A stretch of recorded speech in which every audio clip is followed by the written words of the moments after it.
La psychogénéalogie est une approche systémique, c'est-à-dire que, en fait, lorsque nous arrivons au monde, nous ne sommes pas des êtres isolés, nous faisons partie d'une grande histoire, d'une chaîne qui est une chaîne familiale, à laquelle ensuite vont se rajouter d'autres éléments qui ne sont peut-être pas de notre sang, mais qui font partie quand même de notre famille, de notre noyau familial. Et tout ça, ça forme notre identité personnelle. Et toute cette chaîne, on y trouve des richesses absolument insondables. Et on y trouve aussi quelquefois des choses difficiles à vivre, mais ces choses qui sont difficiles à vivre, quand elles sont resituées dans leur contexte, finalement permettent quelquefois de les dédramatiser, se détacher de tout ce poids de l'histoire que nous supportons de génération en génération, de toutes ces petites histoires non résolues, pour s'en alléger.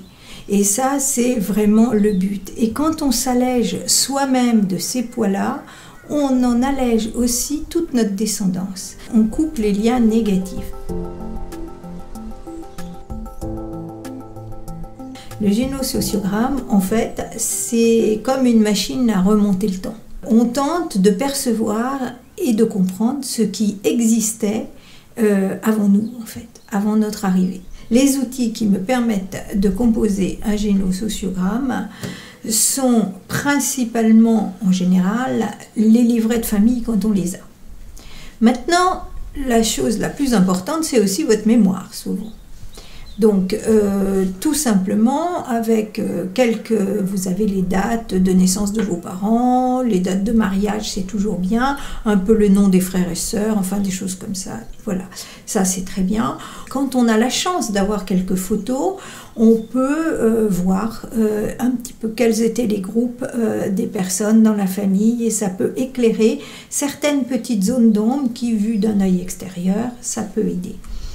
Et puis, quand on manque quand même un petit peu d'informations, c'est vrai que l'interview des personnes encore vivantes de votre entourage est quelque chose de toujours extrêmement intéressant.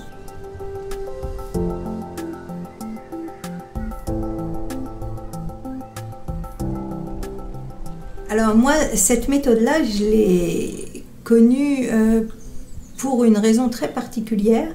C'est parce que à une époque de ma vie, j'ai fait des tas d'entorses à la cheville et j'en avais vraiment assez. Et quelqu'un m'a proposé, m'a dit écoute, va voir un kinésiologue que je connais, il va t'aider. Et ce monsieur m'a examiné, etc. Il m'a dit je comprends pas, vous avez un problème de circulation dans les jambes. Et je lui dis oh, pas étonnant, dans la famille on finit cul-de-jatte, en rigolant. Et il me dit, lisez donc ce livre. Et il m'a proposé le livre d'Anne Ancelin, Aïe, mes aïeux. Et ça a été pour moi une révélation. Depuis 1999, je dévore tout ce qui existe là-dessus, parce qu'en fait, j'ai compris que mon arrière-grand-mère a eu une gangrène, a fini avec une jambe en moins. Ma grand-mère, même maladie, même chose. Et ma mère, qui est décédée tout à fait différemment, dans un accident de voiture, a eu, comme par hasard, cette jambe arrachée. Et donc, en fait, je ne me donnais pas l'autorisation de marcher sur mes deux jambes. De ce jour, je n'ai plus d'entorse, d'ailleurs. Et ça, c'est la loyauté, c'est quelque chose qui est très important en psychogénéalogie. Vous avez cette loyauté au niveau professionnel aussi. Toutes les personnes qui se trouvent bloquées à un niveau de la hiérarchie ne comprennent pas pourquoi elles n'arrivent pas à dépasser cette... impossible de dépasser ça. Et pourquoi? Bien, tout simplement parce qu'on s'aperçoit que leur père ou leur grand-père, leur arrière-grand-père avaient des situations où ils n'ont jamais dépassé un certain seuil et par loyauté, ils n'osent pas aller au-delà. Donc en fait, nous sommes tous tenus par des loyautés. C'est ça l'attrait de la psychogénéalogie, c'est que le fait de mettre le doigt sur quelque chose nous en guérit. Et ça, c'est très important.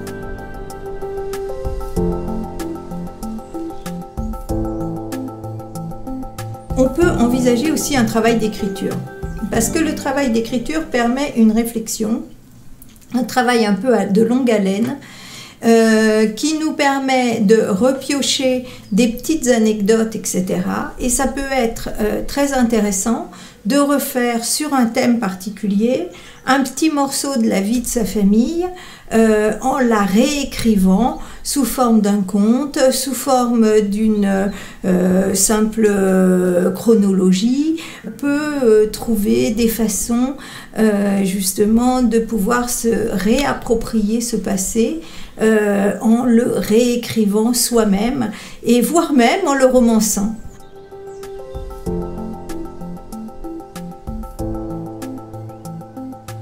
Je pense que la psychogénéalogie, c'est quelque chose qui nous permet de reprendre complètement possession de l'énergie qui vient de nos racines, qui est quand même l'énergie de notre famille. Toute cette énergie qui est restée sous le boisseau pendant des années, on en a retiré le positif. Et avoir repris vraiment possession de notre vie, de notre famille, de notre propre identité. Car mon métier, c'est un petit peu de faire le lien entre toutes ces petites histoires et puis d'essayer de lever des blocages, de se réconcilier avec sa manière de voir sa famille, qui quelquefois est une très belle famille, avec des très belles histoires, et que malheureusement on a vu d'une façon négative. Et ça, c'est vraiment dommage parce que c'est quelque chose de très positif. Et moi, ce que je veux, c'est ensoleiller en fait finalement la vie des gens avec ça. C'est les aider à mettre un éclairage très très beau.